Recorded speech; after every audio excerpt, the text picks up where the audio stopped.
Ndabaramukije nanone, Yesu nashimwe kandi Yesu nahimbazwe, karibu mu ijambo ry'Imana tugiye gusanga mu itangiriro ibice 25, turasoma umurongo wa 30, tuze gusoreza ku murongo wa 34, Imana ibahe umugisha. Haravuze ngo, Esawu abwira Yakobo ati, ndakwinginze ngaburira ku bitukura utetse kuri ibyo bitukura byawe kuko nkoza nicyo cyatumye yitwa Edomu. Yakobo aramusubiza ati, keretse twagura ubutware bwawe uyu munsi. Esawu aramusubiza ati, ubu se ko ngiye gupfa ubwo butware bumariye iki? Yakobo aramubwira ati, ndahira uyu munsi. Aramurahira, agurisha Yakobo ubutware bwe. Yakobo aha Esawu umutsima n'ibishyimbo yatetse, ararya aranywa, arahaguruka arigendera. Uko niko Esawu yasuzuguye ubutware bwe. Amen. Bakunzi ba Women in God Ministry, iri ni ryo jambo uyu munsi Imana yashyize ku mutima. Ni ijambo rivuga kuri Esawu ndetse na mwene se Yakobo, ukuntu yamuguzeho ubutware bwe. Rero iri jambo ririmo kutwigisha kuba kwitonda, ukitondera umugisha cyangwa se ijambo Imana yakuvuzeho mu gihe uri mu bigeragezo, mu gihe utaragera ku gihe cyawe cy'ubutsinzi.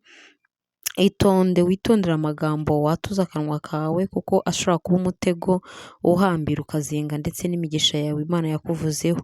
Uyu Yakobo yaramugeragereje ubwo Esawu yari ashonje cyane, aramugerageza aramubwira ati, kugira ngo mbashe kugufungurira nuko nawe ubanza ukarekura ubutware bwawe ukabumpa nanjye nkagufungurira.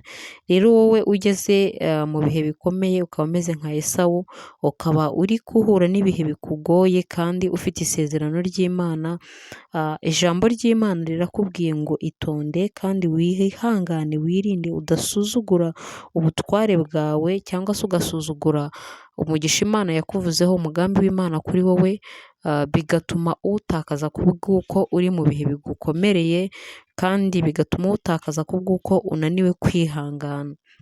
Iyo nzara ushonje ntabwo ari iyo kukwica, ndetse n'icyo kintu uri kunyuramo gikomeye ntabwo ari icyo kukwica, kuko ijambo ry'Imana ritubwira yuko irinda isezerano ryayo kugeza irisohoje, kandi irinda n'uwo yaribwiye. Wowe ufite isezerano ry'Imana, menye ko ibigeragezo uri gucamo ntabwo ari iryo herezo ryawe rya nyuma, ahubwo Imana itarasohoza ibyo yakubwiye, uburinzi bwawe buracyari kumwe nawe.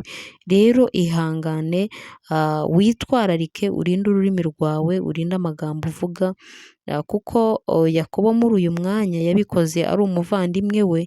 Ni ibitwereka ko uburyo dukwiriye kwitonda no kwitwararika, yaba n'inshuti yawe, yaba n'uwo muva inda imwe, nta nkanswe noneho umwanzi wawe ari we Satani. Buri gihe iteka, mu bihe byacu bikomeye, ingabo za Satani zihora hafi zumva ibyo turi buvuge, bumva amagambo turi bwature.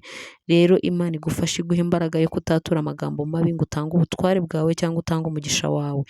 Imana ibahe umugisha wo kubwo gukurikiza iri jambo ry'Imana ry'uyu munsi.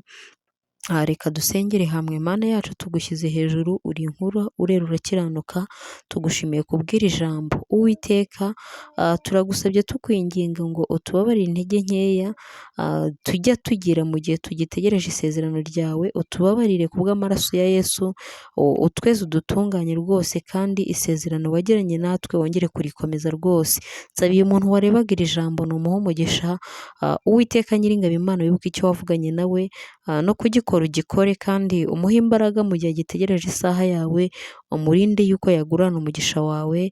Urakoze, ni mu izina rya Yesu mbisabye nizeye, amen. Niba ukunze iri jambo ry'Imana, ndagusabye ngo ntugende udakoze subscribe kuri iyi channel, kugira ngo n'ibindi biganiro bizajya bitambuka ujye ubibona mu ba mbere. Murakoze, Imana ibahe umugisha.